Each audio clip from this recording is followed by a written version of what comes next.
Cachorro de tigre, un cuento de Enrique López Albújar. Me lo trajeron una mañana. Su aspecto inspiraba lástima. Por su estatura aparentaba 12 años, pero por su vivacidad y por la chispa de malicia con que miraba todo, y su manera de disimular cuando se veía sorprendido en sus observaciones, bien podría atribuírsele 15. Y no solo era una especie de enigma por la edad, sino también por lo que pudiera hacer o pensar. Manan, Manan. Era la respuesta que daba a todo. No sabía nada ni nada entendía, pero con los ojos parecía decir lo contrario. Y como tampoco supo decirnos su nombre en los primeros días, o no quiso decirlo, y era necesario llamarle por alguno, resolví rebautizar a tan pequeña persona con el de Ixaco. Así en quechua, ya para que lo entendiera bien y le sonara agradablemente a sus oídos de chaulán cerril. Ya para que obedeciera mejor cuanto se le iba a ordenar en lo sucesivo. Verdad que su apellido lo que supe desde el primer momento, pero me parecía impropio llamarle por él, no solo por lo inusitado, sino para evitarme el compromiso de satisfacer a cada instante la curiosidad pública sobre su procedencia. Y no se crea que el apellido significase una rareza, una extravagancia o un equívoco, cosa tan corriente entre los indios. El apellido no podía ser más español, Magariño. Pero es que pesaba sobre él una celebridad tan triste. Magariño. Así se había llamado, hasta poco antes de la llegada del muchacho, una especie de rey del monte andino, que durante 10 años había vivido asolando pueblos, raptando y violando mujeres, asesinando hombres y arreando centenares de cabezas de ganado de toda especie al reino misterioso de sus estancias, hasta que la bala de uno de sus tenientes le puso término a sus terribles correrías. Además, el mismo chico, por no sé qué razones, había contribuido a este silencio, a esta extinción del apellido paternal. Así se le hubiera llamado por él 100 veces, el indiecillo no habría contestado jamás. Donde cualquier otro muchacho hubiese acabado por ceder, él supo mantenerse inalterable, impasible, sereno, inquebrantable. Así logró imponerles a todos su nuevo nombre de Ixaco, y pocos días después nadie volvió a llamarle por Magariño. Pronto se hizo Ixaco necesario para todo, para los recados, para las compras, para la cocina, para la mesa, para mis hijos, hasta para el juzgado, cuyo aseo y arreglo aprendió en un santiamén, con lo que probó que el cerebro de un chaulán no es tan refractario a la idea de orden como parece.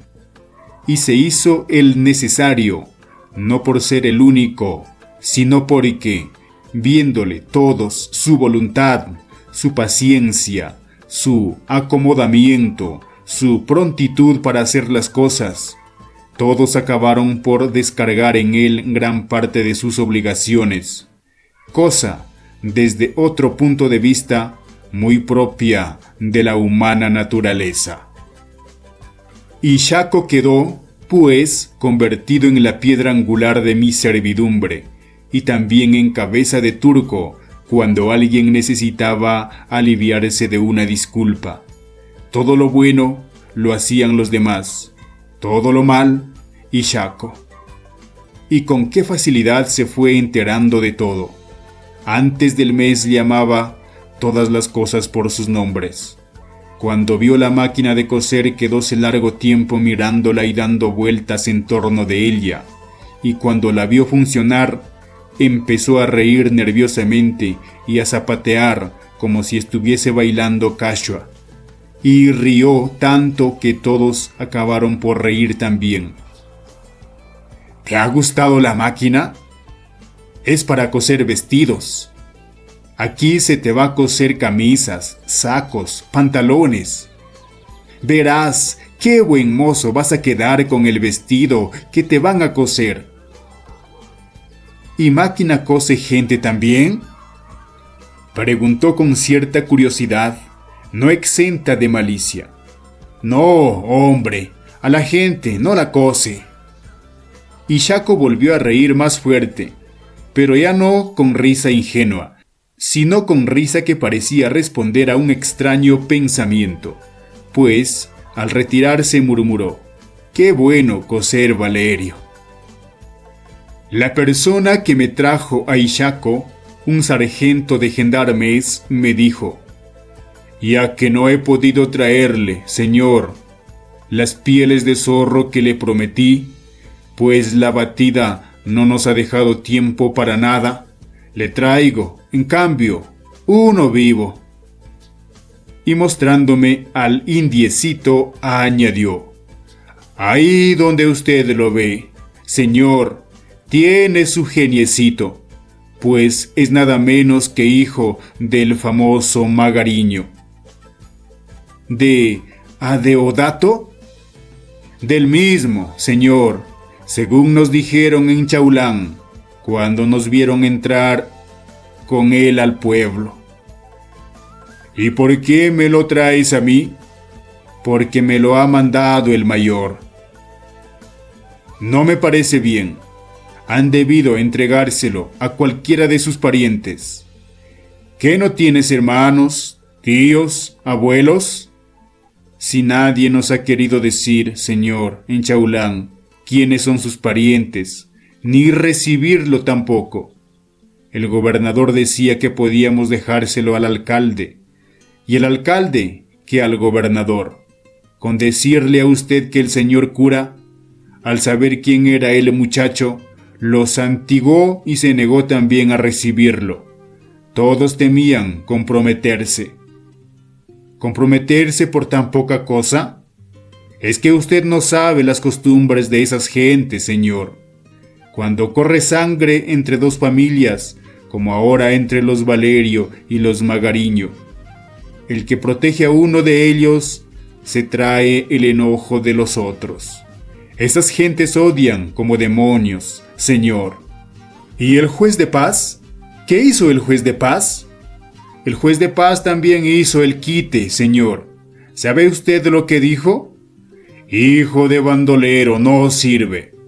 Si los Valerios saben que está aquí un hijo de Magariño, vendrán por él, lo retasearán y me quemarán la casa. Y si lo saben los Magariño, dirán que les he secuestrado al pariente y vendrán también a pedirme cuentas. Llévatelo, taita. No sirve. Y el mayor cargó con él. Y puesto yo en la disyuntiva de rechazar la criatura por una simple cuestión de forma, para que fuera a parar quién sabe en qué manos, o dar en algunos de los cuarteles, donde correría el riesgo de pervertirse, o de aceptarlo y mantenerlo en mi poder hasta que fuera reclamado por alguno de sus deudos, opté por esto último. Y el vástago de uno de los bandoleros más famosos de estos desventurados campos andinos entró a ser un miembro más de mi familia.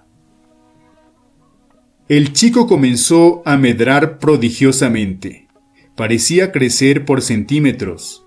Aquella faz, terrosa y resquebrajada por las inclemencias de las alturas, con que llegó a mi casa, fue adquiriendo paulatinamente la tersura y el brillo de un rostro juvenil. La ablución cotidiana, el cabello cortado al rape, la manera de vestir y calzar, el trato y estimación que se le diera desde el primer momento, contribuyeron a darle aire de decencia y visible expresión de simpatía. De todo lo que pareció enterarse perfectamente el indio, así como del valer personal a tan poca cosa adquirido. Se paraba delante del espejo largo rato y, después de mirarse por sus 4 costados, acababa por sacarle la lengua o mostrarle el puño a la imagen que tenía delante. Y era de verle en sus ratos de repentina expansión, allá en el interior del hogar, frente a la servidumbre, derrochando imitación y comicidad, hasta hacer desternillar de risa al auditorio. ¿Cómo anda, patrón Francisco? ¿No saben cómo anda, patrón Francisco? Patrón anda así. ¿Y señorita? Señorita ríe así. Y cuando patrón está despacho y preso delante, va para allá, viene para acá, da vueltas como cabro encerrado, se baja gorra, junta cejas así y después grita: «Estás mintiendo, te conozco ojos, zamarro».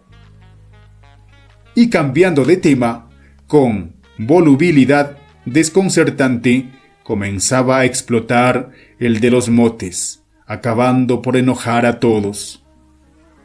«Tú», dirigiéndose a la cocinera, «pareces sachabaca». «Tú», al mayordomo, que es un negro mozo y poco amigo de bromas, «Añás, fo, añás».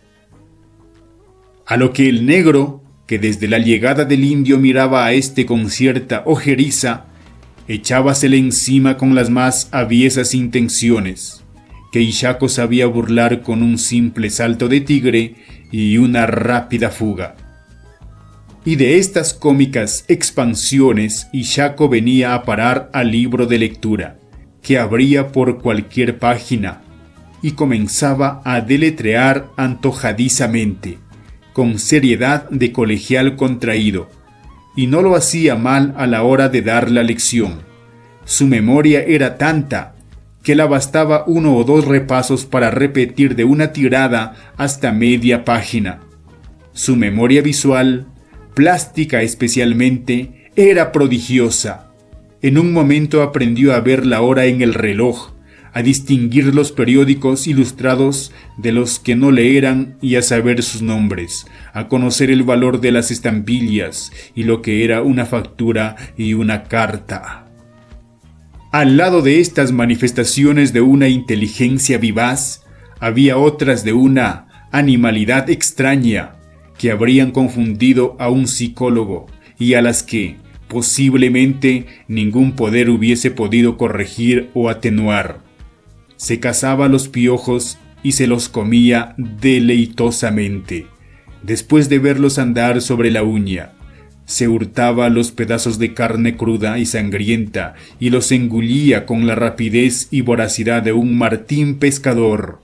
Recogía en cualquier caso la sangre de los animales degollados y, humeante aún, se la bebía atragantadas.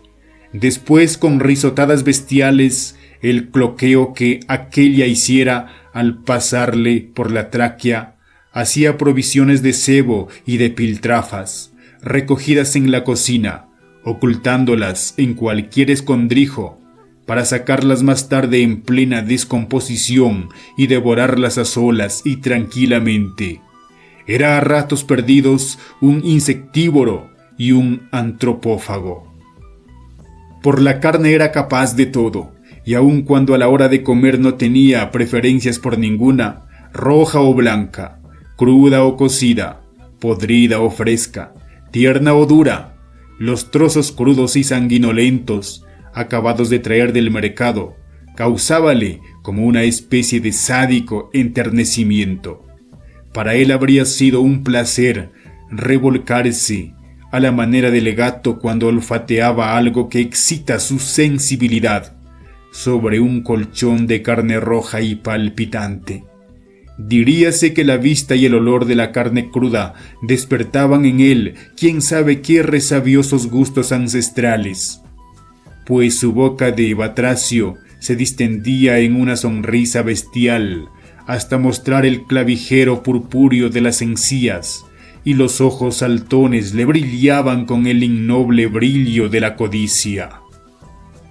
Fue esta pasión la que una vez llevó al indio a pasear en triunfo sobre una improvisada pica, el corazón de un toro, sorteando las persecuciones de la cocinera y canturreando un aire indígena.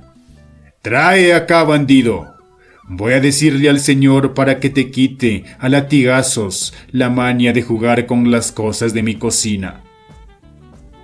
«Silencio, Sachavaca. No molestes, que estoy muy alegre. Déjame pasear, corazoncito». «Así voy a pasear, corazón Valerio, y comérmelo después». Había reparado yo que Ixaco, cuando no respondía inmediatamente a mis llamadas, al presentarse revelaba azoramiento y, sin esperar que le interrogara por la demora, comenzaba a disculparse tontamente. «Estoy barriendo despacho, taita», díjome en cierta ocasión. «¿Y esta mañana no lo barriste?» «Sacudí nomás mesa, taita». Esta manera de responder me hizo sospechosa y resolví espiarlo. El chico era demasiado curioso y su curiosidad podía llevarle lejos. Además, en el despacho había cosas capaces de tentarle. Ya se le había sorprendido encaramado en la consola, haciendo girar las manecillas del reloj y tecleando también en la máquina de escribir. La ocasión no tardó en llegar. Hallábame en una habitación continua al despacho, entregado al estudio de un expediente, cuando comencé a percibir una serie de golpecillos secos, crepitantes, que me indicaron que alguien andaba en el despacho. Me levanté presuroso y atisbé. Era Ixaco, que se entretenía en restellar una carabina, apuntándole a un blanco imaginario. Su manera de manejar el arma me dejó asombrado. Con admirable precisión llevaba y traía el manubrio, simulando el acto de cargar y descargar, y se encaraba el arma y hacía funcionar el disparador en los dos tiempos reglamentarios. La carabina, casi tan grande como el muchacho, que en manos tales hubiera podido tomarse por un pasatiempo, manejada en esa forma sugería la idea del peligro. Aquello dejaba de ser una simple distracción para convertirse en un ensayo amenazador y siniestro. Lo había observado muy bien. El semblante de Ixaco no revelaba la satisfacción de una curiosidad infantil, sino la expresión de un pensamiento torcido y precoz. Descubríase en él cierta gravedad que inspiraba respeto. ¿Qué ideas terribles bullirían en ese momento en aquel cerebro quechua? ¿Qué odios dominarían en esa almita risueña e inocente, al parecer para todos, pero realmente seria y sombría, cuando estaba a solas, bajo el peso de la nostalgia? ¿Habría en esta bestiezuela recién domada razón suficiente para que el complicado sentimiento de la venganza hubiese echado ya raíces en su corazón? ¿Se habría percatado ya de la triste condición en que lo había dejado la bala de un asesino? ¿Qué haces, Ixaco?, exclamé, interrumpiéndole en su siniestro ejercicio. El indio apenas se inmutó. «Limpiando, carabina, taita. Armas sucias, taita». «¿Limpiando? ¿Y con qué la estás limpiando? No te veo nada en las manos». Ixaco no se turbó por la observación. «Voy a llevarla a mi cuarto. Mi cuarto tengo trapo listo, cordel para limpiar cañón, grasa para untar piezas». «¿Y quién te ha enseñado todo eso?» «Padre, Deodato. Yo limpiar siempre sus carabinas». «¿Tenías muchas?» El indio sonrió por toda respuesta. ¿Sabes tú qué arma es esta? Seguramente no lo sabes. La sonrisa del indio expresó entonces un dejo de ironía, que pude interpretar en este sentido. Si tú supieras lo que yo sé de armas. Y, como para comprobarlo, añadí: es un Winchester, muy peligroso para los niños. No vuelvas a tocarlo, porque puede hacer fuego y herirte. No es Winchester, Taita, Manglir es. Mi padre, Deudatu, tenía muchas de estas. Domingos me prestaba una y yo salía a cazar venado y tumbar cóndor. Carne venado gustarle mucho a mi padre. Está bien, vete y cuidado con que vuelvas a tocar estas armas sin orden mía. Ishako puso la carabina en el armario y se retiró mientras yo, disgustado por lo que acababa de ver y de oír, comencé a pensar en la manera de deshacerme de tan extraña criatura. Estaré viendo marcharse al indio y no lo creeré. ¿Le has tomado algún cariño al muchacho? Es natural. Hace 6 meses que está con nosotros. ¿No admiras su inteligencia, su pasmoso espíritu de adaptación? Lo admiro, y admiro más la facilidad con que aprende todo. Pero ya verás los disgustos que nos espera por su culpa. El indio en ciertos momentos es un demonio. A nadie respeta más que a ti, y eso solo cuando estás presente. Y mi mujer intentó ponerle fin al diálogo con un marcado gesto de disgusto. Todo lo que hace es propio de la edad, hijita. A su edad todos hemos hecho, más o menos, las mismas travesuras. Pobres los niños serios. Es que lo que Ishako hace son perversidades que espeluznan. No hace muchos días que cazó un zorzal, lo desplumó, lo pintó de verde y lo metió en una jaula con el guacamayo. Naturalmente el guacamayo lo destrozó. ¿Y ayer? Ayer hizo otra atrocidad.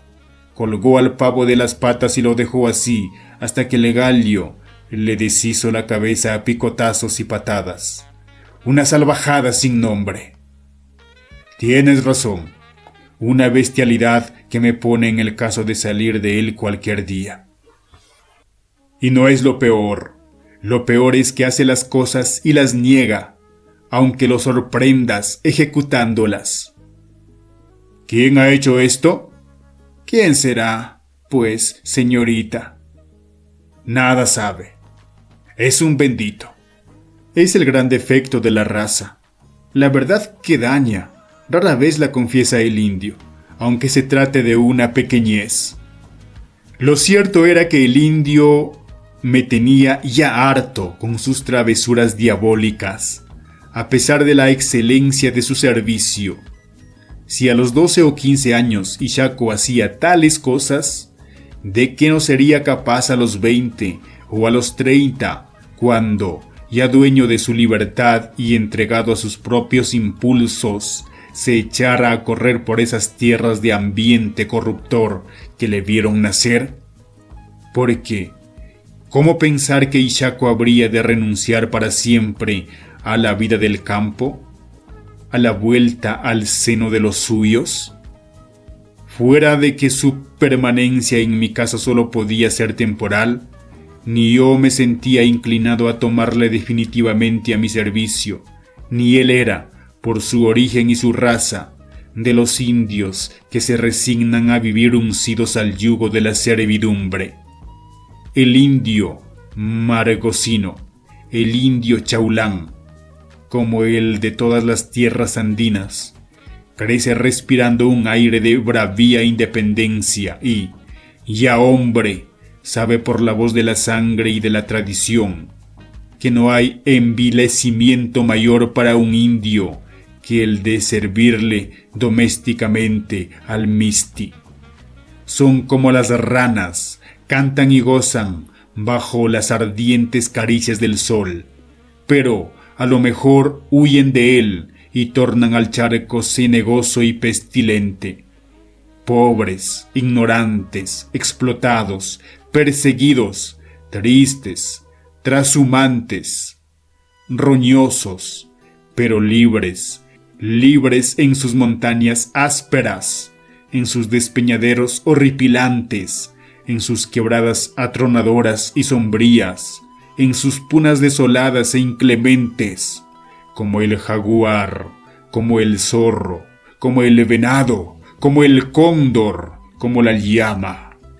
Esta es la ley, su ley, y el que la quebranta es porque los corpúsculos de alguna sangre servil han traicionado a la raza.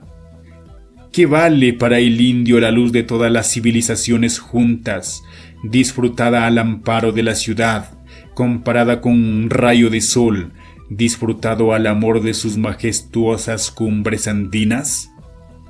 Y así como el misti, cuando más culto es, tanto más cerca vive de las idealidades, de los ensueños. Así el indio, a medida que es mayor su incultura, más poseído se siente de las realidades de la naturaleza. La cultura es para él un bien que desprecia y la comodidad un yugo que odia. La noticia de la muerte de Adeonato Magariño cayó en la provincia entera como un alivio. Era un enorme peso el que se les quitaba a todos de encima, un peso que no dejaba respirar libremente a cuantos tenían necesidad de viajar por las tierras en que por muchos años fue amo y señor el feroz bandolero. Y era una vergüenza también para los representantes del poder público. Todas las improvisadas persecuciones dirigidas contra el terrible Chaulán habían fracasado ruidosamente. Mientras la fuerza pública redoblaba la furia de sus marchas, combinando audaces e infalibles planes de captura, gastando energías dignas de más nobles empeños, él, Magariño, sereno y audaz, confiando en su profundo conocimiento del suelo que pisaba, intuitivo estratega, con una rápida contramarcha, con un simple flanqueo, con el señuelo de una falsa pista, con la destrucción de un guaro o la obstrucción de un camino, dejaba burlados y en ridícula situación a sus perseguidores. Y estos, hartos al fin de fatigas, de malas noches de hambre, de frío y de lluvias, decepcionados y mugrientos, sin fuerzas para espolear sus malicentas y despeadas cabalgaduras, optaban por abandonar la partida y volverse. Y cuando volvían, su vuelta, en vez de aquietar los ánimos, servía solo para escandalizarlos, pues de cada excursión lo único que traían eran indios infelices, denunciados como bandoleros por la inquina lugareña, numerosas puntas de ganado lanar y vacuno y escopetas viejas y rifles inservibles, para disimular con estas recolecciones vandálicas la inutilidad de sus batidas. Y cuando la imprudencia y la delación pusieron alguna vez al indio en la alternativa de batirse a muerte o entregarse, él no vaciló jamás en jugar serena y valientemente su vida, arremetiendo con tal pujanza y furia que todo cedía a su paso, y siempre supo escapar dejando tras de sí la admiración y la muerte. Se diría que el indio gozaba con esta vida de inquietud y peligro, que su naturaleza fuerte y bravía necesitaba de estas persecuciones violentas, en las que, mientras sus perseguidores desplegaban toda la habilidad de un cazador apasionado, él desplegaba toda la ferocidad del tigre y toda la astucia del zorro. De aquí que la persecución se convirtiese en una especie de duelo a muerte, en el que, más que la vida misma, lo que más se temía perder era el triunfo, y cada fracaso era un reclamo más para el bandolero, cuya triste celebridad agradábanse hasta circundar su figura de una aureola romántica. El nombre de Magariño llegó a adquirir proporciones de pesadilla en la imaginación de sus perseguidores y de leyenda en la de las almas sencillas. No transcurría un mes sin que se hablara de sus asaltos, de sus saqueos, de sus incendios, de sus asesinatos y de sus cuatrerías. Comenzaron a cantarse sus aventuras en las aldeas, en las estancias, en los pueblos, en todas partes, pintándosele en ellas no solo como un puma valiente, comedor de corazones, sino como el bandolero más rumboso y bravo de todos los tiempos. Lo de siempre, la fantasía popular exagerando y retocando la leyenda del héroe. Los hechos de Magariño repercutieron en todas partes, trompeteados por la fama. Solo de una cosa se guardó silencio, de sus aventuras amorosas. ¿Y cómo hablar de ellas si ellas ocupan un lugar muy secundario en el pensamiento del indio? El indio no solo no hace mérito de sus conquistas amorosas, sino que ni se jacta de ellas ni las convierte en glorias de sus héroes. Es como el chino. Ni qué importancia atribuirle al donjuanismo si su parte más meritoria, que es la conquista del corazón femenino por obra de la galantería, de la rumbosidad, de la constancia, de la paciencia, del arte, en una palabra, para el indio es cuestión de brevedad y fuerza?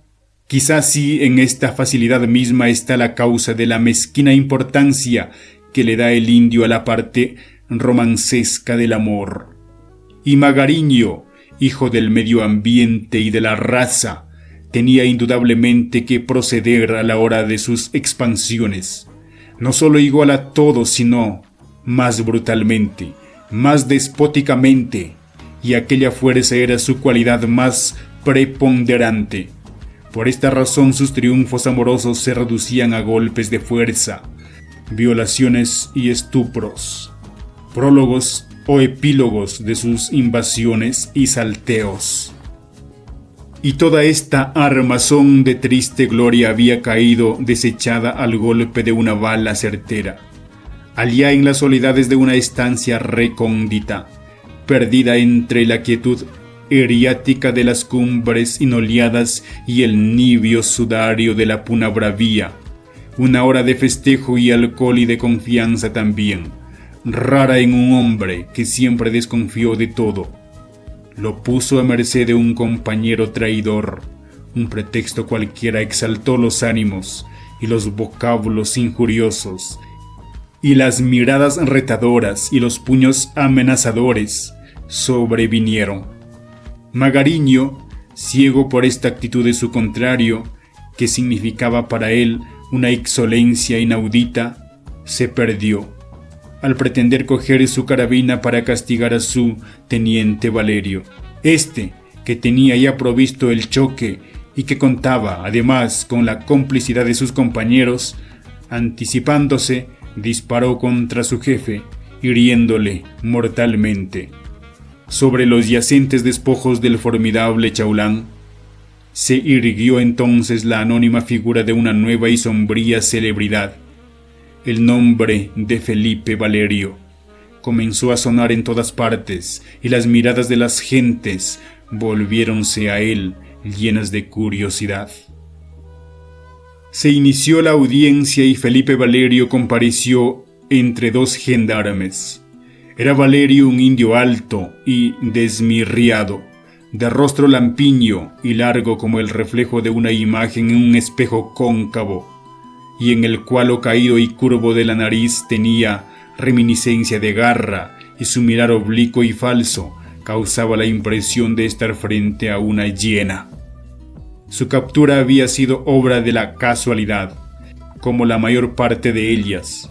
El indio, astuto y audaz, acosado por los gendarmes y los deudos de Magariño, había tenido que refugiarse en Huánuco, y mientras todos desesperaban de cogerle, él, bajo un nombre supuesto, dejaba pasar tranquilamente la furia de la persecución, al amparo de un hogar del barrio de San Pedro. Pero una imprudencia lo descubrió. Una mañana que recorría el comercio de la ciudad en busca de las clásicas cápsulas del 44, un pariente de Magariño lo reconoció y lo entregó a la policía. Contra lo que yo esperaba, Valerio no negó su delito. En regular castellano y con una franqueza y una minuciosidad inusitadas por los hombres de su raza, que saben siempre oponer el laconismo o la negativa al interrogatorio más exigente, él refirió todo, dejándole, por supuesto, una puerta de escape a su defensa. Él no había matado a Magariño por puro gusto, por pura maldad. Nada de esto. Como Magariño era de muy malas entrañas y muy madrugador en lo de meterle una puñalada o un tiro a cualquiera, al verse amenazado por él no hizo más que adelantarse y disparar, pero con tan mala suerte que su pobre amigo no volvió a levantarse más. Y terminado el interrogatorio, que Valerio firmó tranquilamente, ordené: ¡llévenlo! Valerio me hizo una humilde genuflexión. Cogió su poncho, que había arrojado al suelo al entrar, y salió, dejándome entregado a mis suposiciones. Pero no había transcurrido un minuto de su salida cuando un alboroto proveniente del patio me sacó de mi abstracción. Lo primero que se me ocurrió fue que Valerio se había fugado. Me precipité al balcón y pregunté: ¿qué pasa? No fue necesaria la respuesta. El cuadro que tenía delante me la dio, y muy significativa. Valerio, medio descrismado, se debatía en el suelo, sin que la ayuda de los gendarmes fuese suficiente para levantarle. Bajé y púseme a examinarle. Una herida enorme abarcábale media cabeza, y la sangre que le manaba a borbotones comenzó a formar un charco. A su lado yacía una piedra de moler que, en medio de su mutismo, parecía acusar a alguien. ¿Quién es el que le ha tirado la piedra?, interrogué, tonante y amenazador. Que se asomen todos los de arriba. Una fila de azoradas cabezas apareció por entre las puertas de los antepechos, y después de revisarlas todas, como notase que faltaba Pedro e Ishaco, lleno de sospecha, volví a preguntar: ¿dónde está Pedro? ¿Dónde está Ishaco? ¿Por qué no se asoman esos? Aquí estamos, señor, respondió el primero. Estaba persiguiendo a Ishaco, que no se dejaba coger y quería escaparse por la huerta. Él es el que ha tirado la piedra a ese hombre. Yo lo he visto, señor. Y corroborando esto, la cocinera, que también se había asomado, dijo: es la piedra de moler de mi cocina. Hace rato que vi a Ishaco salir con ella, y al preguntarle por qué llevaba la piedra, me contestó que iba a abrirle la cabeza a un perro. Ishaco no protestó contra ambas acusaciones. Enfurruñado como un gato rabioso cogido por la cola, se limitaba a morderle las manos al negro para que lo soltase, repitiendo de rato en rato esta frase a manera de vindicación: ese perro mató a mi padre. Ese perro mató a mi padre. Tan luego como la policía me lo comunicó y se llenaron las formalidades del caso, me constituí en la cárcel a interrogar al preso. Se trataba de Ishaco, el indiecillo, aquel que un tiempo fue el rebullicio y tormento de mi casa, y a pesar de esto, la alegría también. Había caído en manos de la justicia cuando el sangriento episodio que puso en peligro la vida de un hombre lo tenía ya casi olvidado, lo mismo que todos los hechos que se sucedieron después, la fuga de Felipe Valerio del hospital, a donde se le remitió para su curación, y la de Ishaco, de la casa en que me vi obligado a depositarle. Y no había vuelto a saber de este último de manera precisa. De cuando en cuando algún vago y anónimo rumor traíame a la memoria el recuerdo de su famoso e inextinguible apellido, y entonces, por asociación de ideas, mi imaginación reconstruía el drama de la tarde aquella en que, mientras todos nerviosos y horrorizados, bajamos a auxiliar a Valerio, el indiecillo, apercoleado por el negro, contemplaba su obra con espantosa tranquilidad. Pero cuando los rumores se repitieron y los hechos espeluznantes se precisaron, acabé por fijar en ellos la atención. Primero se habló de que, al frente de una banda numerosa, un hijo de Adeonato Magariño había aparecido de repente en las tierras de Chaulán y había saqueado e incendiado las propiedades de los Valerio, después que el mismo bandolero había rodeado y batido a una fuerza de gendarmes y degollado a los prisioneros. Más tarde, que Felipe Valerio había sido cogido por el hijo de Magariño y que éste, en venganza de la muerte de su padre, después de haberle tenido toda una noche colgado por los pies, lo había mutilado paulatinamente en el espacio de varios días. Esta manera de torturar, igual a la que Ishaco practicase en cierta ocasión en mi casa con uno de mis animales, me llevó a pensar en si no sería aquello idea del mismo cerebro y obra de la misma mano. Porque al ser ciertos todos esos horrores y su autor, el hijo de Magariño, ¿no era lo más acertado suponer que Ishaco fuese uno de los de la banda y el inspirador de esos odiosos refinamientos de crueldad? Aquella diabólica idea de colgar a los hombres por los pies toda una noche, aquella vivisección lenta y sañuda, digna de un suplicio chinesco. Pero mis dudas se habían desvanecido repentinamente. Ahora no tenía ya que pensar en cuál de los hijos de Magariño le había sucedido en su infame celebridad. Un parte policial y una sucinta descripción del alcaide me hicieron comprender que se trataba de Ishaco, de aquel cachorro de tigre que cuando se le castigaba, en vez de llorar, barbotaba no sé qué palabras quechos y mordía para que lo soltasen. Y lleno de asombro, a pesar de encontrarme ya con el ánimo preparado, le vi comparecer. «Buenos días, Taita». «Buenos días, siéntate». «Gracias, Taita». Había crecido mucho y cambiado más. Toda aquella desmedrada apariencia con que viniera a mi casa en otro tiempo había desaparecido. Tenía un aire reposado y todas las trazas de un hombre. Sus ojos miraban firmemente, sin la esquivez ni el disimulo de los de la generalidad de su raza. Y por más que le observé, no pude descubrir en ellos ni fiereza ni crueldad. Se diría que todos aquellos cuadros de horror y de sangre, obra de su voluntad y de su bárbara inventiva, que seguramente había tenido que ver desfilar durante su corta pero ruda y atormentada vida de bandolero, no habían impreso la menor huella en sus ojos.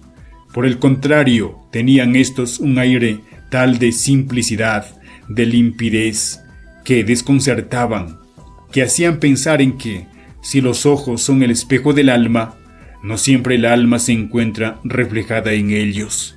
Su traje, a pesar de su desaliño y sencillez, revelaba decencia y comodidad. Pantalón de paño gris, recios zapatones de becerro, hermoso poncho lisado de hilo, que llegaba a los muslos, y un pañuelo blanco, al parecer de seda, anudado a la cabeza a la manera de un labriego español. Al preguntarle por su nombre, me miró significativamente y respondió sonriendo: «Diego Magariño para todos, Taita. Para ti, Ishaco». A semejante respuesta, sentí que algo se conmovió dentro de mí. Pero el poder de mi voluntad o la fuerza del hábito, que todo podía ser, lo sofocó sin permitir que asomara a mi rostro. Y para romper el silencio que reinaba en la sala, interrumpido solo por el nervioso rasgueo con que el actuario parecía arañar el papel sellado, silencio que, no sé por qué razón, causábame extraño malestar. Dije, por decir algo: «Quítate el poncho». El acusado vaciló un momento, pero, sugestionado por mi mirar imperativo, se lo quitó, no sin cierta lentitud, que a mí me pareció sospechosa. «Ponlo en la banca». Todo fue quitarse el poncho y saco y comenzar yo a sentir una pesada y sofocante hediondez, que iba aumentando a cada movimiento que hacía el indio para colocarse detrás de la espalda el walkie. Todos comenzamos a mirarnos con desconfianza. «Es el poncho, señor», exclamó el actuario. «No creo que sea el poncho», dije yo. «Lo que siento es un olor a podredumbre». Y acordándome de repente de las nauseabundas aficiones de Ishaco, añadí: «Acércate y abre el walkie. Quiero ver lo que tienes en el walkie». «Fiambrecito, Taita». «¿Para qué sacarlo, Taita? No te va a gustar». «Sácalo, quiero verlo». El indio, dominado, sumiso, metió la mano al walkie y sacó, sin repugnancia, un lío cuya fetidez, a medida que lo desenvolvía, iba haciéndose más insoportable. 2 trozos de carne aparecieron. «Carnecita, Taita», dijo mostrándome el contenido, pero con reserva. «¿Carne?», repitió el actuario acercándose al indio. «No lo creo. Parecen ojos, señor». Di un salto, miré atentamente y, después de cerciorarme de lo que el indio tenía en la mano eran realmente 2 ojos, le pregunté lleno de horror: «¿De quién son esos ojos, canalla?». «De Valerio, Taita. Se los saqué para que no me persiguiera la justicia».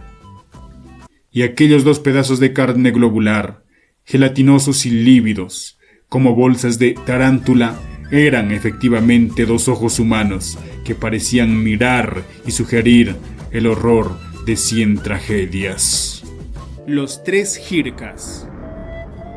Marabamba, Rondos y Paucarabamba. 3 moles, 3 cumbres, 3 centinelas que se yerguen en torno de la ciudad de los Caballeros de León de Huánuco. Los 3 jircas, Yayaj, que llaman los indios.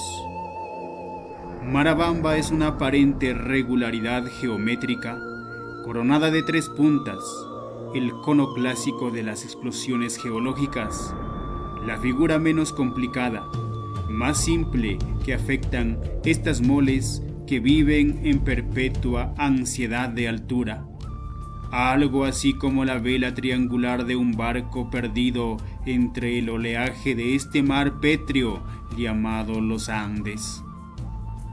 Marabamba es a la vez triste y bello, con la belleza de los gigantes y la tristeza de las almas solitarias. En sus flancos graníticos no se ve ni el verde de las plantas, ni el blanco de los vellones, ni el rojo de los tejados, ni el humo de las chozas. Es perpetuamente gris, con el gris melancólico de las montañas muertas y abandonadas. Durante el día, en las horas de sol, desata todo el orgullo de su fiereza. Vibra, reverbera, abraza, crepita. El fantasma de la insolación pasea entonces por sus flancos. En las noches lunares su tristeza aumenta hasta reflejarse en el alma del observador y hacerle pensar en el silencio trágico de las cosas. Parece un predestinado a no sentir la garra inteligente del arado, ni la linfa fecundante del riego, ni la germinación de la semilla bienhechora. Es una de esas tantas inutilidades que la naturaleza ha puesto delante del hombre como para batir su orgullo y probar su inteligencia. Mas quién sabe si Marabamba no sea realmente una inutilidad. ¿Quién sabe si en sus entrañas duerme algún metal de esos que la codicia insaciable del hombre transformará mañana en moneda, riel, máquina o instrumento de vida o muerte? Rondos es el desorden, la confusión, el tumulto, el atropellamiento de una fuerza ciega y brutal que odia la forma, la rectitud, la simetría. Es la crispadura de una ola hidrópica de furia, condenada perpetuamente a no saber del espasmo de la ola que desfallece en la playa. En cambio es movimiento, vida, esperanza, amor, riqueza. Por sus arrugas, por sus pliegues sinuosos y profundos, el agua corre y se bifurca, desgranando entre los precipicios y las piedras sus canciones cristalinas y monótonas, rompiendo con la fuerza demoledora de su empuje los obstáculos y lanzando sobre el valle, en los días tempestuosos, olas de fango y remolinos de piedras enormes, que semejan el galope aterrador de una manada de paquidermos enfurecidos. Rondos, por su aspecto, parece uno de esos cerros artificiales y caprichosos que la imaginación de los creyentes levanta en los hogares cristianos en la noche de Navidad. Vense allí cascadas cristalinas y paralelas, manchas de trigales verdes y dorados, ovejas que pasen lentamente entre los riscos, pastores que van hilando su copo de lana enrollado, como hojarca, al brazo, grutas tapizadas de helechos que lloran eternamente lágrimas puras y transparentes como diamantes, toros que restriegan sus cuernos contra las rocas y desfogan su impaciencia con alaridos entrecortados, bueyes que aran resignados y lacrimosos, lentos y pensativos, cual si marcharan abrumados por la nostalgia de una potencia perdida, cabras que triscan indiferentes sobre la cornisa de una escarpadura escalofriante, árboles cimbrados por el peso de dorados y sabrosos frutos, maizales que semejan cuadros de indios empenachados, cactus que parecen hidras, que parecen pulpos, que parecen boas, y en medio de todo esto, la nota humana, enteramente humana, representada por casitas blancas y rojas, que de día humean y de noche brillan como faros escalonados en una mar de tinta. Y hasta tiene una iglesia decrépita, desvencijada, a la cual las inclemencias de las tempestades y la incuria del indio, contagiado ya de incredulidad, van empujando inexorablemente a la disolución. Una vejez que se disuelve en las aguas del tiempo. Paucarbamba no es como Marabamba ni como Rondos, tal vez porque no pudo ser como este o porque no quiso ser como aquel. Paucarbamba es un cerro áspero, agresivo, turbulento, como forjado en una hora de soberbia. Tiene erguimientos satánicos, actitudes amenazadoras, gestos de piedra que anhelara triturar carnes temblores de leviatán furioso, repliegues que esconden abismos traidores, crestas que retan el cielo. De cuando en cuando verdea y florece y alguna de sus arterias precipita su sangre blanca en el llano. Es de los tres el más escarpado, el más erguido, el más soberbio. Mientras Marabamba parece un gigante sentado y Rondos un gigante tendido y con los brazos en cruz, Paucarbamba parece un gigante de pie, ceñudo y amenazador. Se diría que Marabamba piensa, Rondos duerme y Paucarbamba vigila. Los tres colosos se han situado en torno de la ciudad equidistantemente, como defensa y amenaza a la vez. Cuando la niebla intenta bajar al valle en los días grises y fríos, Helios, con sugestiones misteriosas, la atraen, la acarician, la entretienen y la adormecen para después, con manos invisibles, manos de artífice de ensueño, hacerse turbantes y albarnoces, collares y coronas. Y ellos son también los que refrenan y encausan la furia de los vientos montañeses, los que entibian las caricias cortantes y traidoras de los vientos puneños, y los que en las horas en que la tempestad suelta su jauría de truenos desvía hacia sus cumbres las cóleras flagelantes del rayo. Y son también amenaza de hoy, de mañana, de quién sabe cuándo. Una amenaza llamada a resolverse en convulsión, en desmoronamiento, en catástrofe. Porque, ¿quién puede decir que mañana no proseguirán su marcha? Las montañas son caravanas en descanso, evoluciones en tregua, cóleras refrenadas, partos indefinidos. La llanura de ayer es la montaña de hoy, y la montaña de hoy será el abismo o el valle de mañana. Lo que no sería extraño, Marabamba, Rondos y Paucarbamba tienen geológicamente vida. Hay días en que murmuran, en que un tumulto de voces interiores pugna por salir para decirle algo a los hombres. Y esas voces son las voces argentinas de sus metales yacentes, sino voces de abismos, de oquedades, de gestaciones terráqueas, de fuerzas que están buscando en un dislocamiento el reposo definitivo.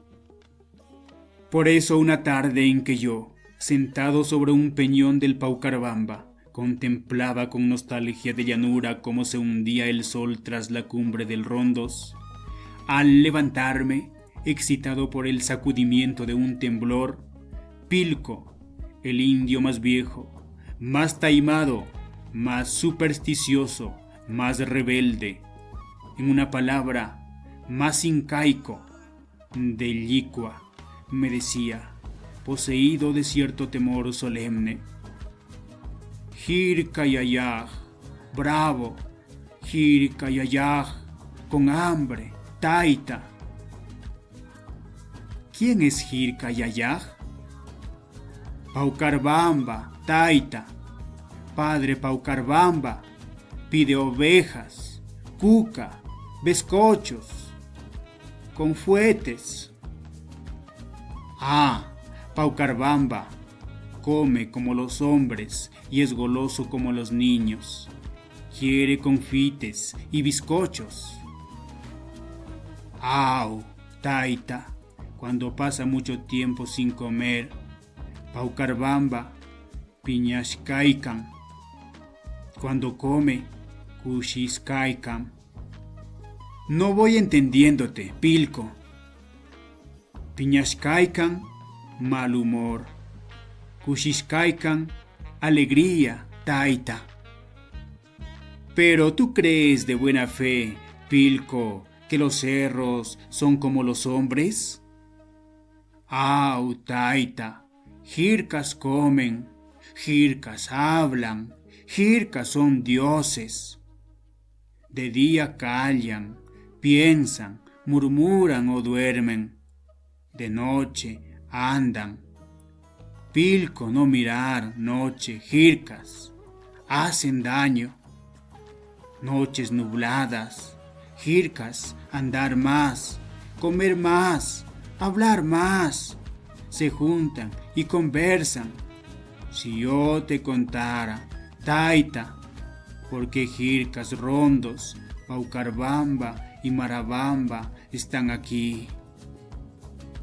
Y he aquí lo que me contó el indio más viejo, más taimado, más supersticioso y más rebelde de Llicua. después de haberme hecho andar muchos días tras él, de ofrecerle dinero que desdeñó señorialmente, de regalarle muchos puñados de coca y de prometerle por el alma de todos los jircas andinos el silencio para que su leyenda no sufriera las profanaciones de la lengua del blanco, ni la cólera implacable de los jircas, Paucarbamba, Rondos y Marabamba. Sobre todo, me dijo con mucho misterio que no sepa Paucarbamba. Vivo al pie, Taita. Maray, Runtus y Paucar fueron 3 guerreros venidos de 3 lejanas comarcas. Paucar vino de la selva, Runtus del mar, Maray de las punas. De los 3, Paucar era el más joven y Runtus el más viejo. Los 3 estuvieron a punto de chocar un día, atraídos por la misma fuerza, el amor. Pilcurrumi, curaca de la tribu de los Pilcos, después de haber tenido hasta 50 hijos, todos varones, tuvo al fin una hembra, es decir, una Orcoma, pues no volvió a tener otra hija. Pilcurrumi, por esta circunstancia, puso en ella todo su amor, todo su orgullo, y su amor fue tal que a medida que su hija crecía, iba considerándola más digna de Pachacámaj que de los hombres. Nació tan fresca, tan exuberante, tan bella, que la llamó desde ese instante Coriguaita. Y Coriguaita fue el orgullo del curacazgo, la ambición de los caballeros, la codicia de los sacerdotes, la alegría de Pilcurrumi, la complacencia de Pachacámaj.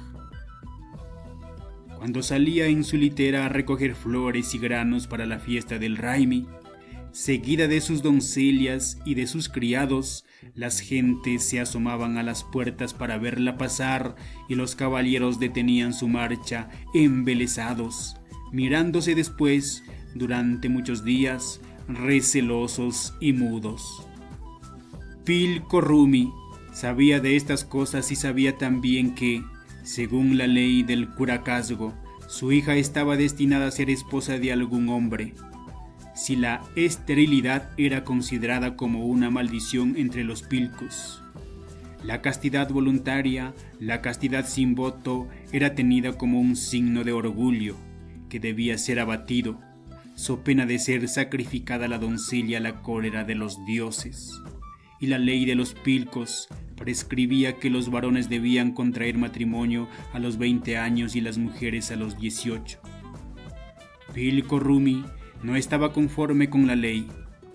Pilcurrumi sintió rebeldías contra ella y comenzó a odiarla y a pensar en la manera de eludirla. Según él, Coriguaita estaba por encima de la ley. La ley no se había puesto en el caso de que un padre que tuviera una Arcoma habría necesariamente de casarla.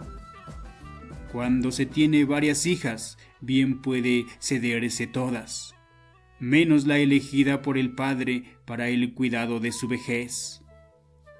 Y cuando se tiene una como Coriguaita, pensaba Pilcurrumi, todos los hombres sumados no merecen la dicha de poseerla. Y Pilcurrumi, que además de padre tierno, era hombre resuelto y animoso, juró ante su padre el sol que Coriguaita no sería de los hombres, sino de Pachacámaj. Y llegó el día en que Pilcurrumi debía celebrar en la plaza pública el matrimonio de todos los jóvenes aptos según la ley. La víspera, Pilcurrumi había llamado a su palacio a Rucucunca, el gran sacerdote, y a Carurricaj, el más prudente de los amautas, para consultarles el modo de eludir el cumplimiento de la ley matrimonial. El amauta dijo: La sabiduría de un curaca está en cumplir la ley. El que mejor la cumple es el más sabio y el mejor padre de sus súbditos. Y el gran sacerdote, que no había querido ser el primero en hablar: solo hay dos medios: sacrificar a Corihuayta o dedicarle al culto de nuestro Padre el Sol. Pilco Rumi se apresuró a objetar: Corihuayta cumplirá mañana 18 años. Ha pasado ya de la edad en que una doncella entra al servicio de Pachacama. Para nuestro padre, repuso Racucunca, todas las doncellas son iguales, solo exige juventud. Y el gran sacerdote, a quien Corihuayta desde 2 años atrás venía turbándole la quietud hasta hacerle meditar horribles sacrilegios y que parecía leer en el pensamiento de Pilco Rumi, añadió: no hay hombre en tu curacazgo digno de Corihuayta. Y la Mauta, que a su vez leía en el pensamiento de Rucucunca, intervino gravemente: la belleza es fugaz, vale menos que el valor y la sabiduría. Un joven sabio y valiente puede hacer la dicha de Corihuayta. Ante tan sentencioso lenguaje, que significaba para Rucucunca un reproche y para Pilco Rumi una advertencia, aquel, disimulando sus intenciones, replicó: mañana, a la hora de los sacrificios, lo consultaré en las entrañas del llama. Y mientras Rucucunca, ceñudo y solemne, salía por un lado y Carurrica, tranquilo y grave, por otro, Pilco Rumi, con el corazón apretado por la angustia y la esperanza, quedábase meditando en su infelicidad.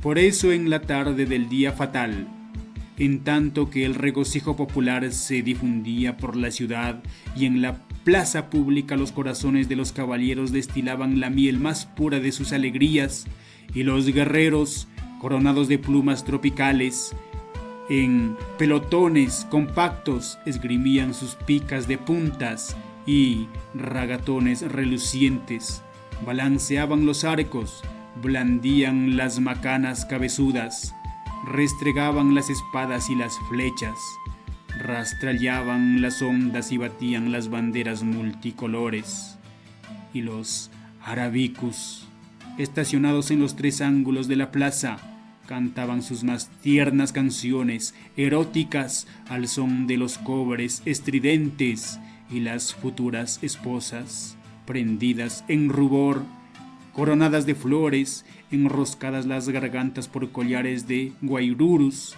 y cuentas de oro, y envueltas en albas túnicas flotantes, giraban lentamente, cogidas de las manos, en torno de la gran piedra de los sacrificios.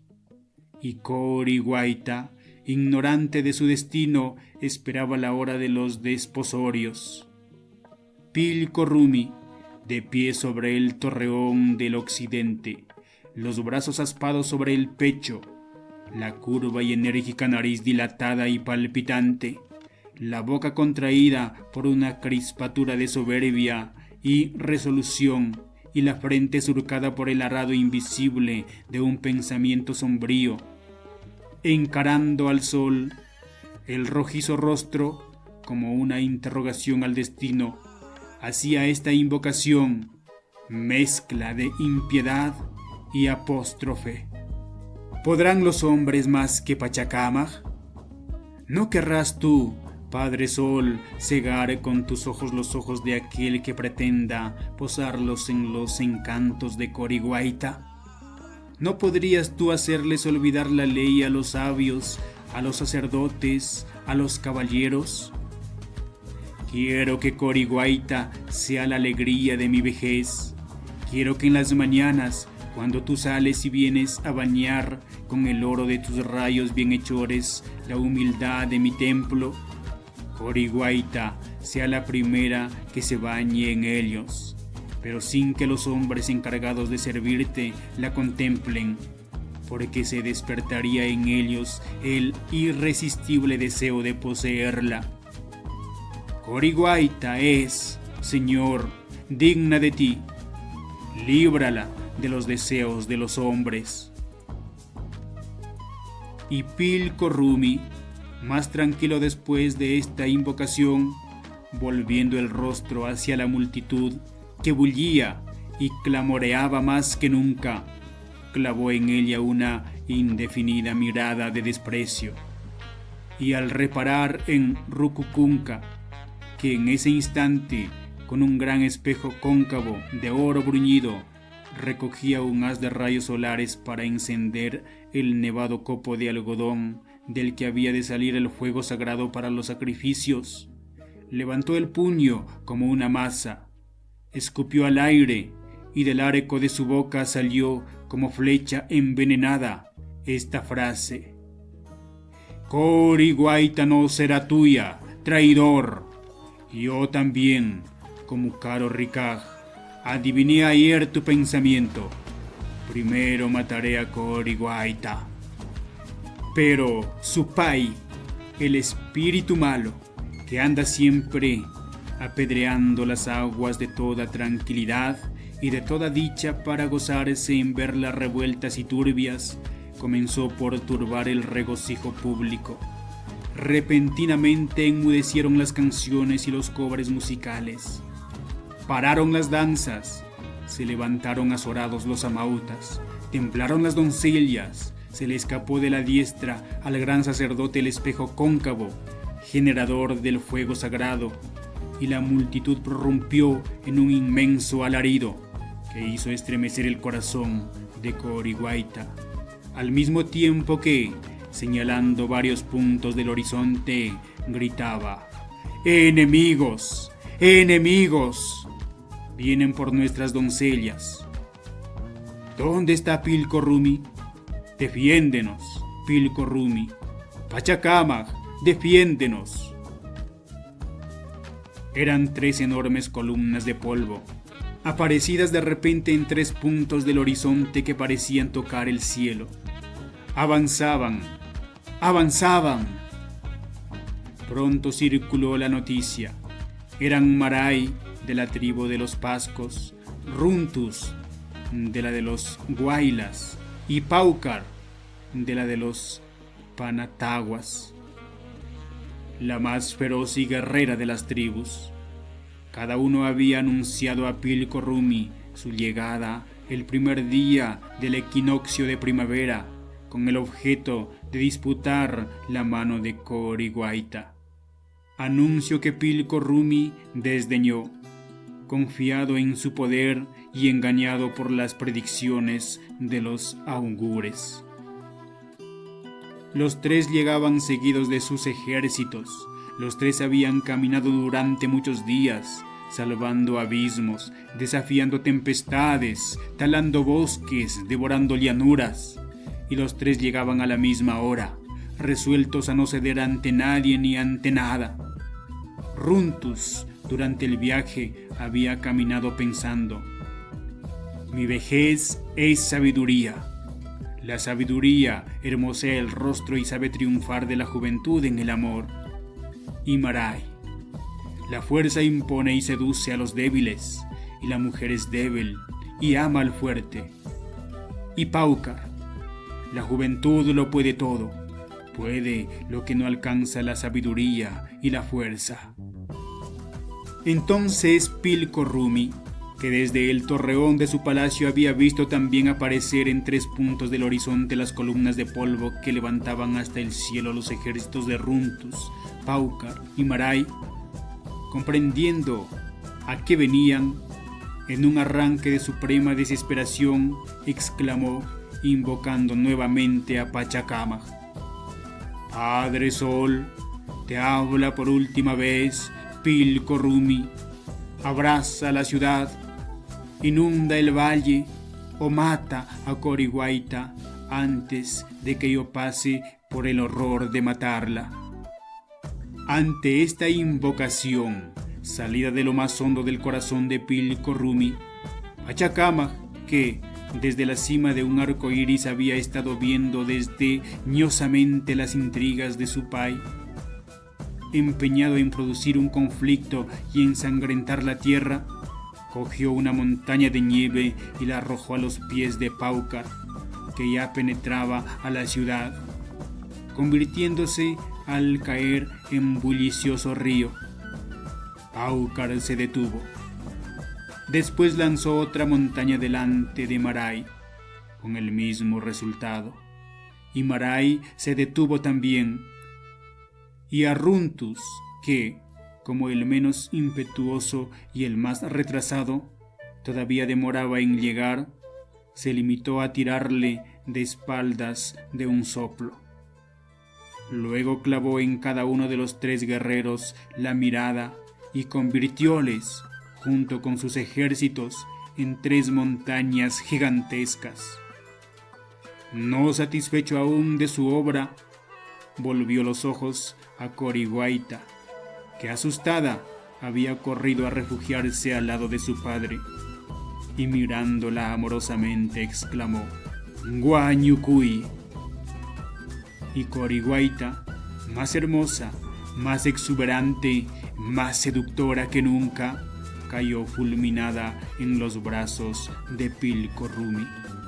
Ante tal cataclismo, la tribu de los Pilcos, aterrorizada, huyó, yendo a establecerse en otra región, donde fundó una nueva ciudad con el nombre de Guanyucuy o Huánuco, en memoria de la gran voz imperiosa que oyeran pronunciar a Pachacámac.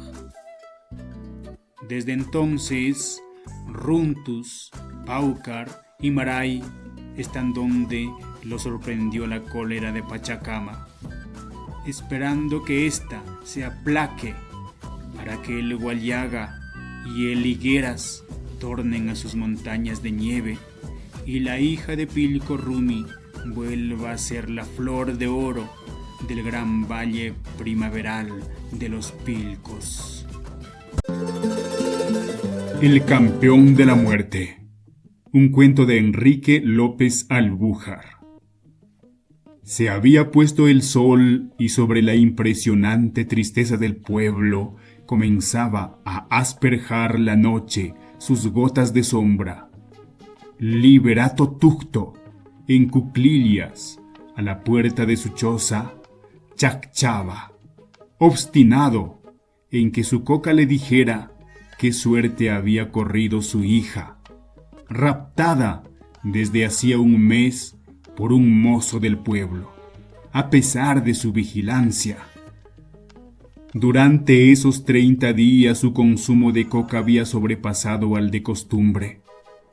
Con regularidad matemática, sin necesidad de cronómetro que le precisara el tiempo, cada 3 horas, con rabia sorda y lenta, de indio socarrón y cachazudo, metía la mano al hualqui que, inseparable y terciado al cuerpo, parecía ser su fuente de consuelo.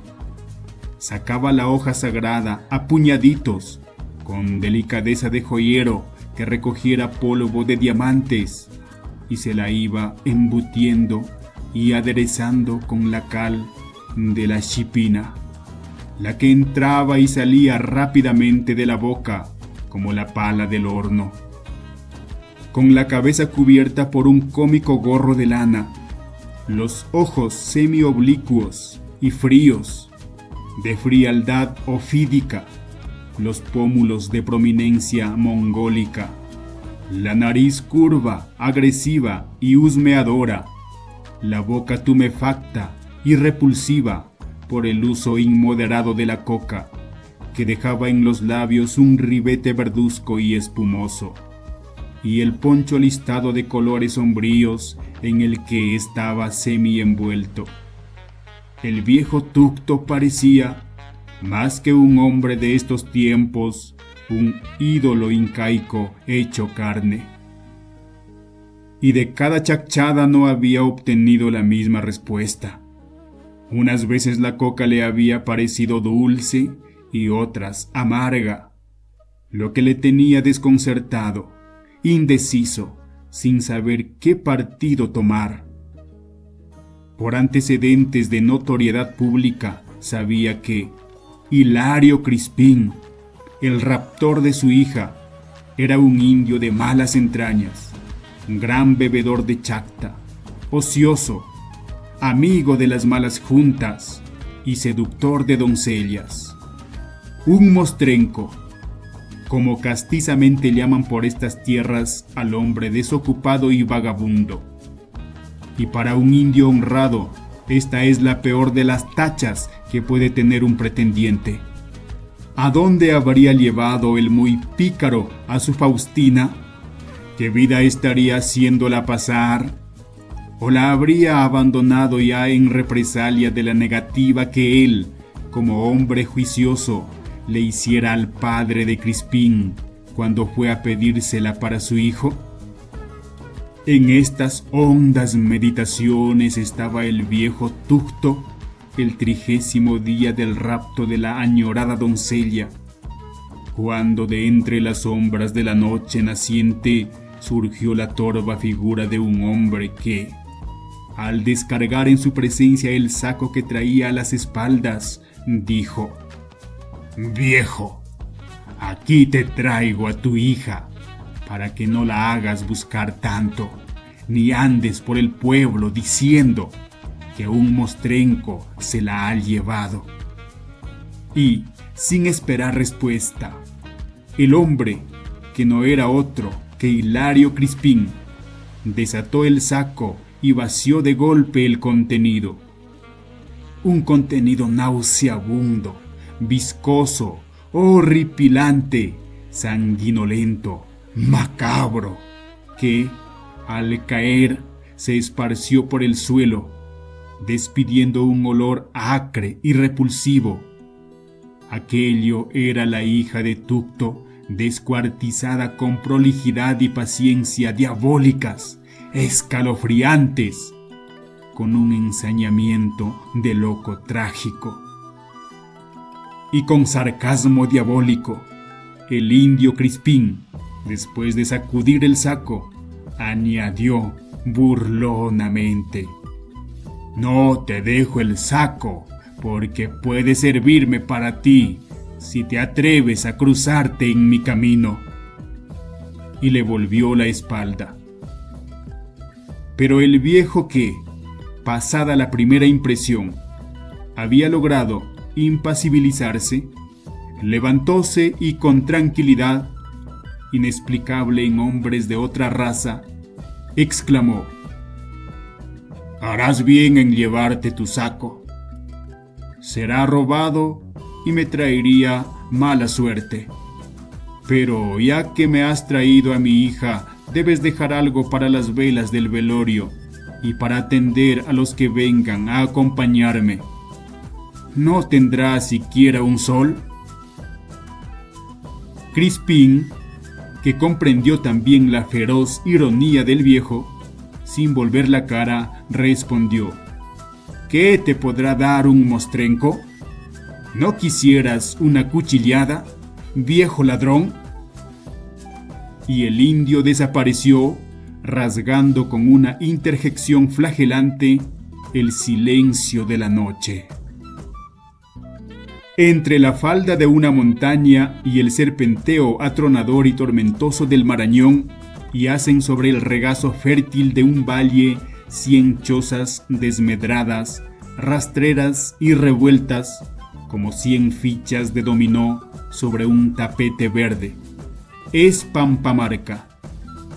En medio de la vida pastoril y semibárbara de sus moradores, la única distracción que tienen es el tiro al blanco, que les sirve de pretexto para sus grandes bebesones de chicha y chacta, y para consumir también gran cantidad de cápsulas, a pesar de las dificultades que tienen que vencer para conseguirlas, llevándoles su afición hasta pagar en casos urgentes media libra por una caserina de Mauser. A causa de esto, tienen agentes en las principales poblaciones del departamento, encargados de proveerles de munición por todos los medios posibles, los que, conocedores del interés y largueza de sus clientes, explotan el negocio con una desmedida sordidez, multiplicando el valor de la siniestra mercancía y corrompiendo con precios tentadores a la autoridad pública y al gendarme. Y cuando el agente es moroso o poco solícito, ellos bajan de sus alturas, sin importarles las grandes distancias que tienen que recorrer a pie, y se les ve entonces en Huánuco, andando lentamente, como distraídos, con caras de candor, rayanas en la idiotez, penetrando en todas las tiendas, hasta en las boticas, en donde comienzan por preguntar tímidamente por las clásicas cápsulas del 44 y acaban por pedir balas de todos los sistemas en uso. Se les conoce tanto que, a pesar del cuidado que ponen en pasar inadvertidos, todo el que los ve murmura despectivamente: Xucuy del 2 de mayo. Y los comerciantes los reciben con una amabilidad y una sonrisa que podría traducirse en esta frase: ya sé lo que quieres, Xucuycito, munición para alguna diablura. En este caserío, en esta tierra de tiradores, Iliapaco Jumapa, como se los llama en la provincia, donde tuvo la gloria de ver por primera vez el sol, Juan Jorge, flor y nata de Iliapacos, habiendo llegado a los 30 años con una celebridad que pone los pelos de punta cuando se relatan sus hazañas y hace desfallecer de entusiasmo a las doncellas indias de 10 leguas a la redonda.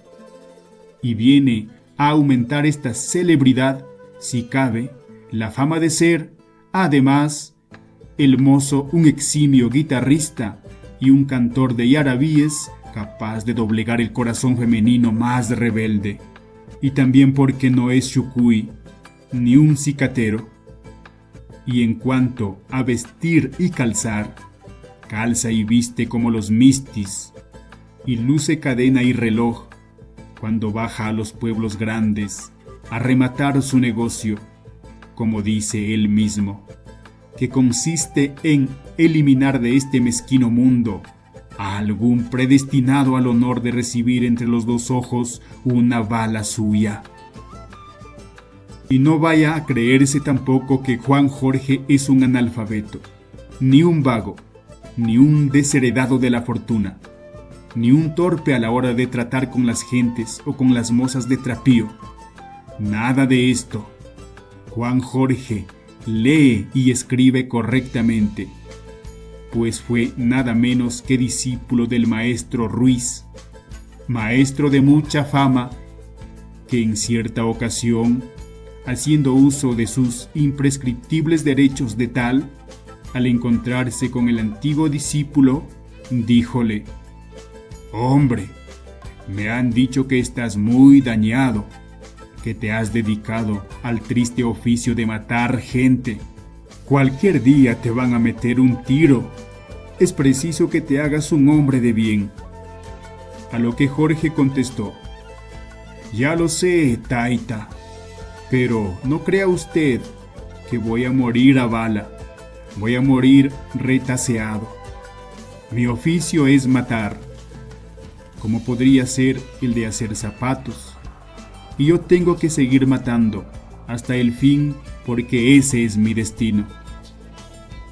Y el maestro Ruiz, escandalizado de tal respuesta, no volvió a hablarle más del asunto y se alejó pensando en que tal vez eso sería lo mejor que podría ocurrirle a tan extraño asesino. La fortuna de Jorge consistía en varios terrenos, en cada uno de los cuales tenía colonos, ganado, sembríos y mujer para que le cuidara la casa y le tuviera lista el agua caliente o el chupe cuando iba a recoger la cosecha. Razón por la que nuestra sabia ley electoral le había considerado como el primer mayor contribuyente del distrito. Y todo esto Como decía él en sus momentos de sinceridad y orgullo, se lo debía a su trabajo, a su industria, a su Mauser, hijo de su corazón, que solía besar cada vez que volvía de cumplir su palabra de Illapako formal. Y todo conseguido sin mayor riesgo, porque donde ponía el ojo, ustedes ya saben. En lo que Juan Jorge no andaba equivocado, porque su fortuna y bienestar eran fruto de dos factores suyos, el pulso y el ojo, una insignificancia para otros, pero de lo que él había sabido sacar todo el partido posible en una comarca en que cualquier otra industria fracasaría por falta de garantías, medios de transporte y 1000 razones más. Para ser más exactos, más veraces, podríamos decir que su posición se la debía también a dos circunstancias: a la suerte de haber nacido en Pampamarca y a la de haber tenido otro maestro, Ceferino Guaylas, Guillermo Tell de aquellas serranías, que, con sus enseñanzas y su ejemplo, logró hacer de Juan Jorge en poco tiempo el más grande fenómeno de Tigro, para gloria y fama de sus paisanos. Ceferino Guaylas fue el que le confió, después de las infinitas pruebas, a que le sometiera los secretos del tiro y le hizo aprender como una oración las prescripciones que debía observar un buen tirador. De aquí que Juan Jorge a los 15 años hiciera cosas sorprendentes con el Mauser.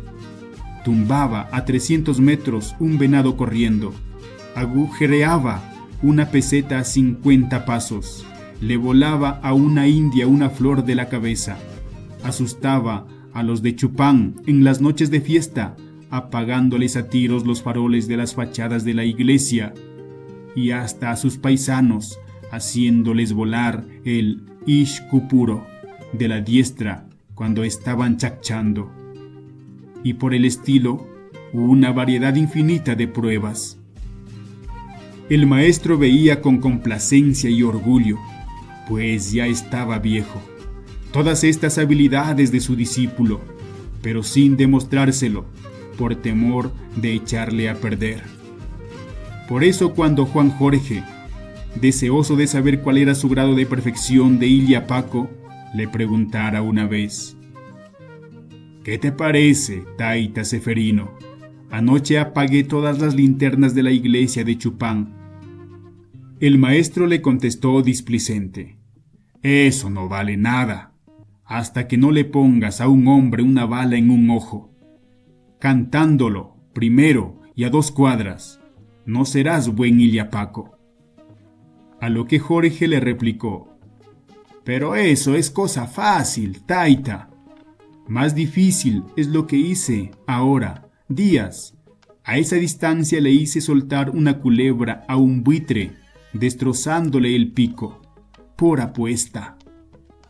Y el maestro, persistiendo en su opinión, añadió: no, el hombre a quien se le apunta hace siempre temblar el pulso. A los primeros hombres que yo maté, les di a 3 o 4 dedos de la parte en que les apuntaba.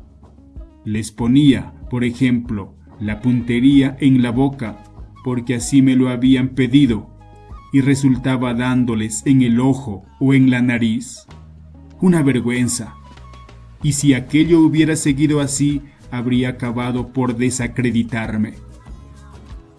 Juan Jorge oía estas cosas con el respeto y admiración de un verdadero discípulo, sufriendo al separarse del maestro horas de desaliento profundo y torturas de ansiedad de perfección infinita en su arte. Y esto, que podría parecer extraño en un indio, no lo era tratándose de Juan Jorge, en cuyo rostro pálido estaban visibles los signos de un mestizaje lejano e intruso, que habían venido a ponerle en la sangre atavismos de otra raza, épica y ambiciosa.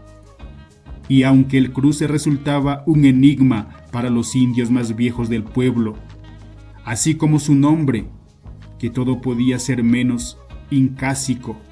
El hecho estaba ahí, patente, irrecusable, indiscutible.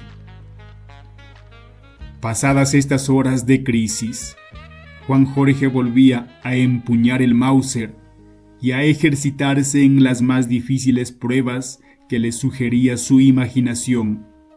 Su distancia favorita era los 200 metros, una distancia que había encontrado adecuada para no ser visto, el tirador, y la más conveniente para el fin que perseguía.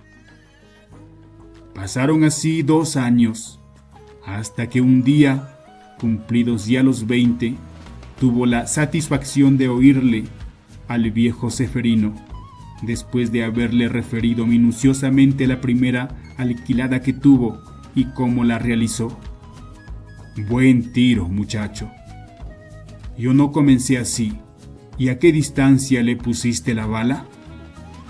A 2 cuadras, maestro. Estaba chachando el chucuy y le metí la bala en la boca.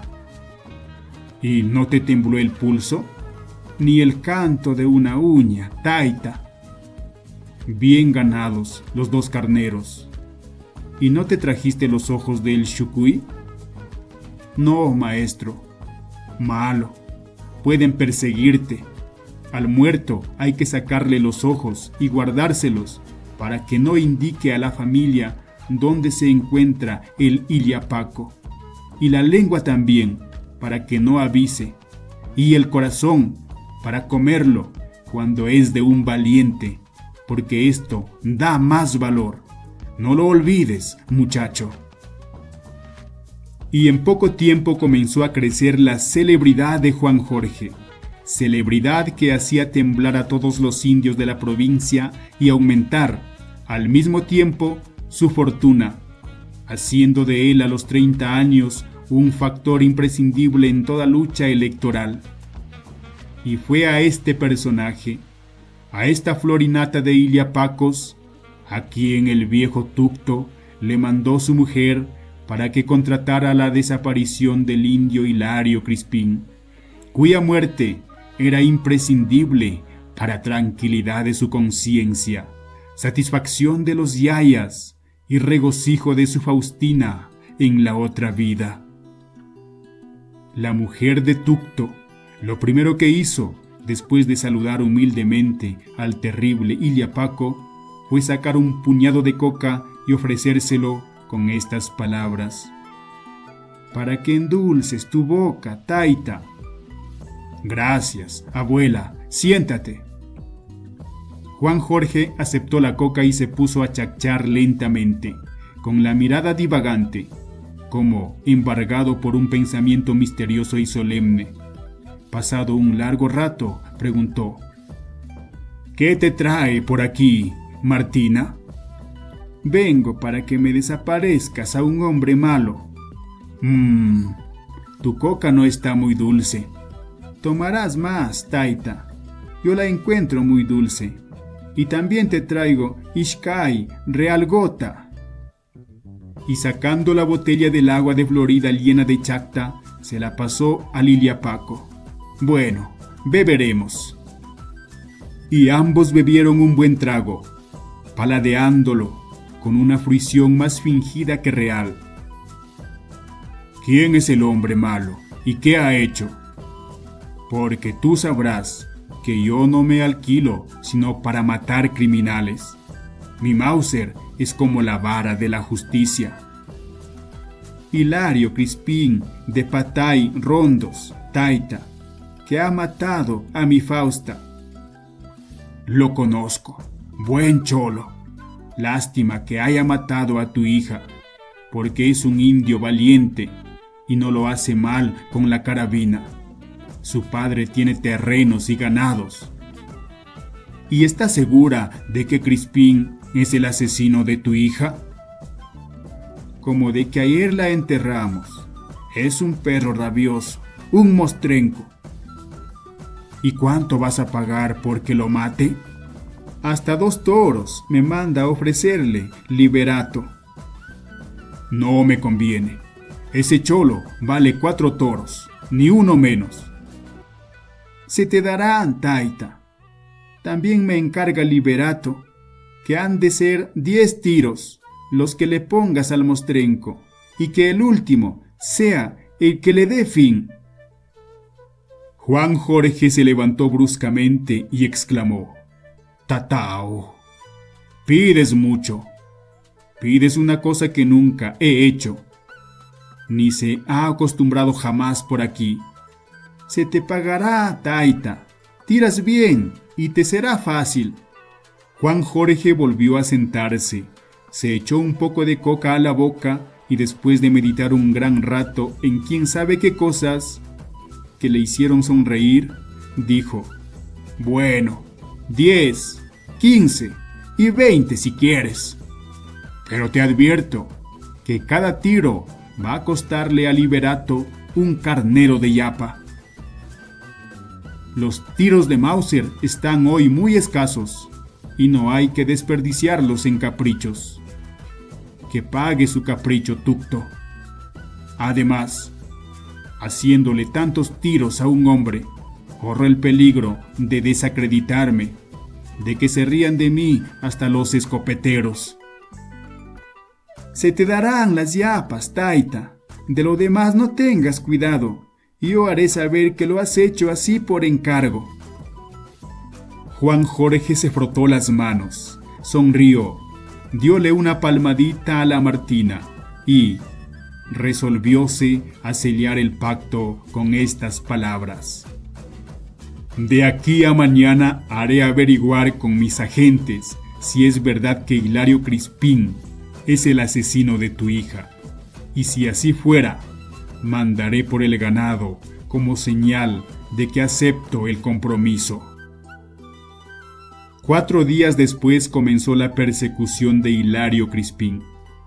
Jorge y Tucto se metieron en una aventura preñada de dificultades y peligros, en que había que marchar lentamente, con precauciones infinitas, ascendiendo por despeñaderos horripilantes, cruzando sendas inverosímiles, permaneciendo ocultos entre las rocas horas enteras, descansando en cuevas húmedas y sombrías, evitando encuentros sospechosos, esperando la noche para proveerse de agua en los manantiales y quebradas.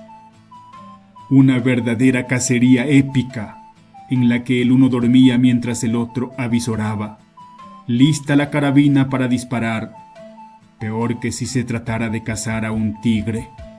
Y el Iliapaco, que a previsor no le ganaba ya ni su maestro Ceferino, había preparado el Mauser la víspera de la partida, con un esmero y una habilidad irreprochables, porque Juan Jorge, fuera de saber el peligro que corría si llegaba a descuidarse y ponerse a tiro del indio Crispín, feroz y astuto, estaba obsedido por una preocupación que solo por orgullo se había atrevido a arrostrarla. Tenía una superstición suya, enteramente suya, según la cual un Iliapaco corre gran riesgo cuando va a matar a un hombre que completa una cifra impar en la lista de sus víctimas, lo que no pasa con los de la cifra par. Tal vez por eso siempre la primera víctima hace temblar el pulso más que las otras, como decía el maestro Ceferino. Y Crispín, según su cuenta, iba a ser el número 69. Esta superstición la debía a que en 3 o 4 ocasiones había estado a punto de perecer a manos de sus victimados, precisamente al añadir una cifra impar a la cuenta. Por esta razón solo se aventuraba en los desfiladeros después de otear largamente todos los accidentes del terreno, todas las peñas y recovecos, todo aquello que pudiera servir para una emboscada. Así pasaron 3 días. En la mañana del cuarto, Juan Jorge, que ya se iba impacientando y cuya inquietud aumentaba a medida que transcurría el tiempo, dijo, mientras descansaba a la sombra de un peñasco: «Creo que el cholo ha tirado largo, o estará metido en alguna cueva de donde solo saldrá de noche. El mostrenco está por aquí, Taita. En esta quebrada se refugian todos los asesinos y ladrones que persigue la fuerza. Un Shemaile estuvo aquí 1 año y se burló de todos los gendarmes que lo persiguieron. Peor entonces, no vamos a encontrar a Crispín ni en 1 mes. No será así, Taita. Los que persiguen no saben buscar. Pasan y pasan y el perseguido está viéndoles pasar. Hay que tener mucha paciencia. Aquí estamos en buen sitio y te juro que no pasará el día sin que aparezca el mostrenco por la quebrada o salga de alguna cueva de las que ves al frente.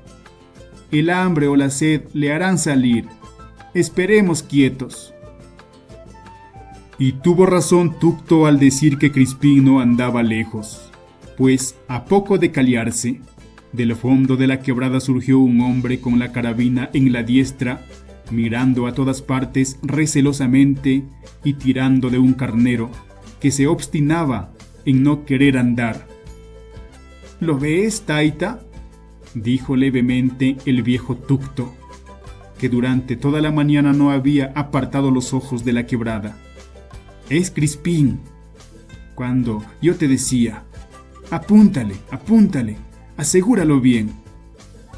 Al ver Juan Jorge a su presa, se le enrojecieron los ojos, se le inflaron las narices, como al llama cuando husmea cara al viento, y lanzó un hondo suspiro de satisfacción. Revisó enseguida el Mauser y después de apreciar rápidamente la distancia, contestó: ya lo vi. Se conoce que tiene hambre. De otra manera, no se habría aventurado a salir de día de su cueva. Pero no voy a dispararle desde aquí. Apenas habrán unos 150 metros y tendría que variar todos mis cálculos. Retrocedamos. Taita, se te va a escapar. No seas bruto. Si nos viera, más tardaría él en echar a correr que yo en meterle una bala. Ya tengo el corazón tranquilo y el pulso firme. Y ambos, arrastrándose felinamente y con increíble rapidez, fueron a parapatarse tras una blanca peñolería que semejaba un reventazón de olas. Aquí estamos bien, murmuró Juan Jorge. 200 metros justos, lo podría jurar.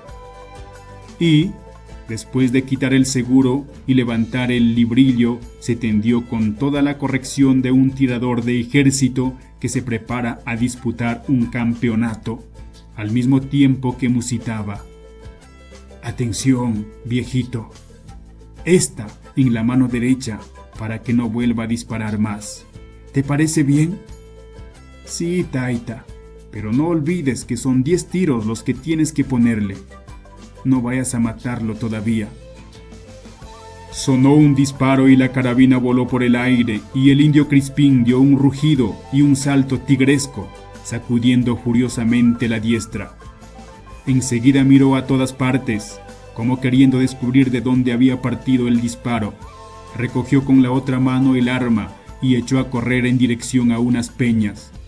Pero no habría avanzado 10 pasos cuando un segundo tiro le hizo caer y rodar al punto de partida. Esta ha sido en la pierna derecha, dijo sonriendo el feroz Siliapaco, para que no pueda escapar. Veo que completaré con facilidad mi 69. Y volvió a encararse el arma, y un tercer disparo fue a romperle al infeliz la otra pierna. El indio trató de incorporarse, pero solamente logró ponerse de rodillas. En esta actitud levantó las manos al cielo, como demandando piedad, y después cayó de espaldas, convulsivo, estertorante, hasta quedarse inmóvil. «Lo has muerto, Taita». «No, hombre, yo sé dónde apunto. Está más vivo que nosotros.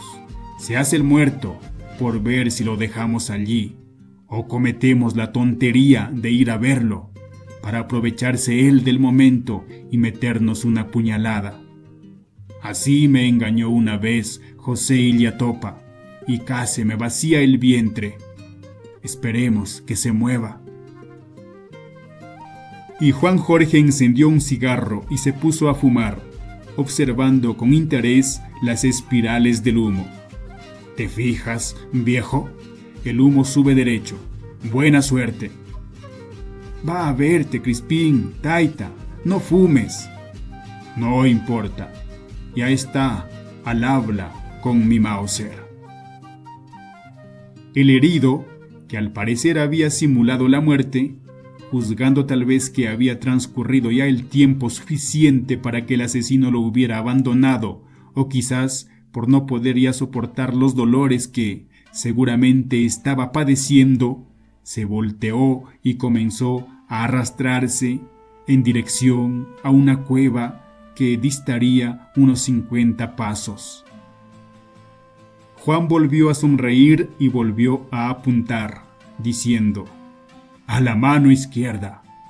Y así fue. La mano izquierda quedó destrozada.